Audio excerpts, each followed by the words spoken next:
Hello everyone, and welcome to our channel. Are you ready for a story? Today, we have a very special story for you. It's about a young boy with a big dream. Let's begin.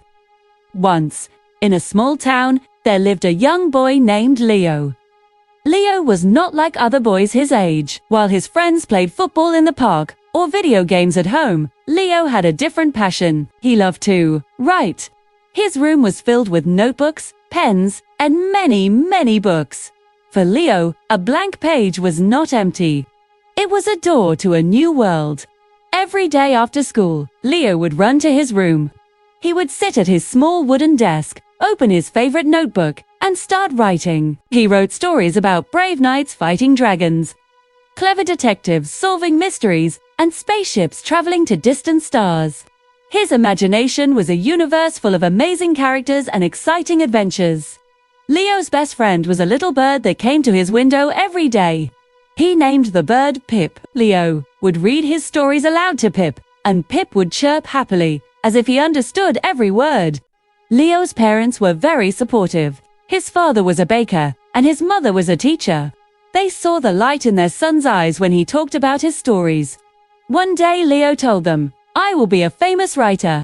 People all over the world will read my books." His mother would smile and say, "We believe in you, Leo. Keep writing, and never give up on your dream." His father would bring him warm cookies and say, "Every great baker started with one simple recipe. Every great writer starts with one simple story." As Leo grew older, his love for writing grew stronger. In high school, he joined the school newspaper. He wrote articles about school events, sports, and student life. His articles were always interesting and fun to read. The other students loved his writing.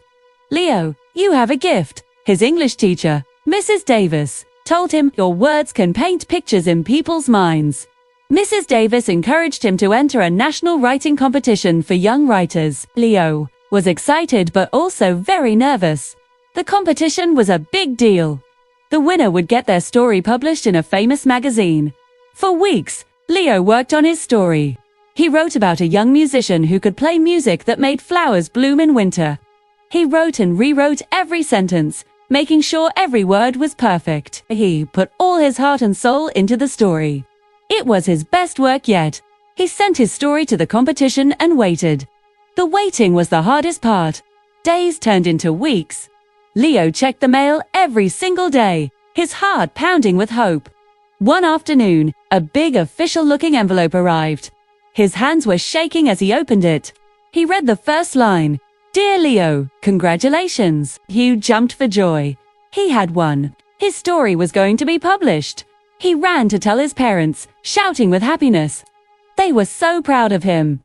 That night they celebrated with a special dinner. Leo felt like he was on top of the world. His dream was starting to come true. When the magazine was published, Leo went to the town's bookstore. He saw his name in print for the first time. "V.I. Leo," it said. It was the most beautiful sight he had ever seen. People in his town read the story and congratulated him. He was a local hero. After high school, Leo went to college to study literature and writing. He learned so much more about storytelling, character development, and the art of language. He read books by the greatest writers in history and felt inspired. He continued to write every day, filling more and more notebooks with his ideas and stories.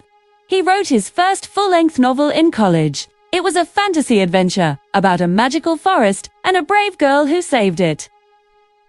After graduating, Leo faced a new challenge. He wanted to publish his novel. He sent his manuscript to many publishing houses.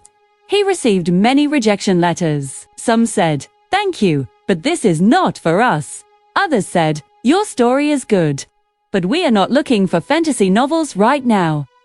Leo felt discouraged. It was much harder than he thought. He remembered his father's words. Every great writer starts with one simple story. He also remembered his mother's advice, never give up. So, Leo didn't give up. He read his novel again and found ways to make it better. He rewrote some chapters, improved his characters, and polished his writing. He believed in his story, and he knew it was a story worth telling. He sent his revised manuscript out again. One day he received a phone call. It was from a well-known publisher. "Mr. Leo," the voice on the phone said, "we love your novel. We want to publish it." Leo couldn't believe his ears. He was so happy he could barely speak.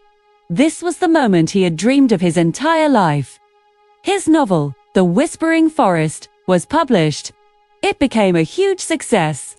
People all over the country, and then the world, read his book. Children and adults loved the magical world he had created. Leo became the famous writer he had always wanted to be. He wrote many more books, each one a new adventure. He traveled the world, met his readers, and shared his love for storytelling. But he never forgot where he came from. He often returned to his small, quiet town. He would visit his old room, look at his desk, and smile.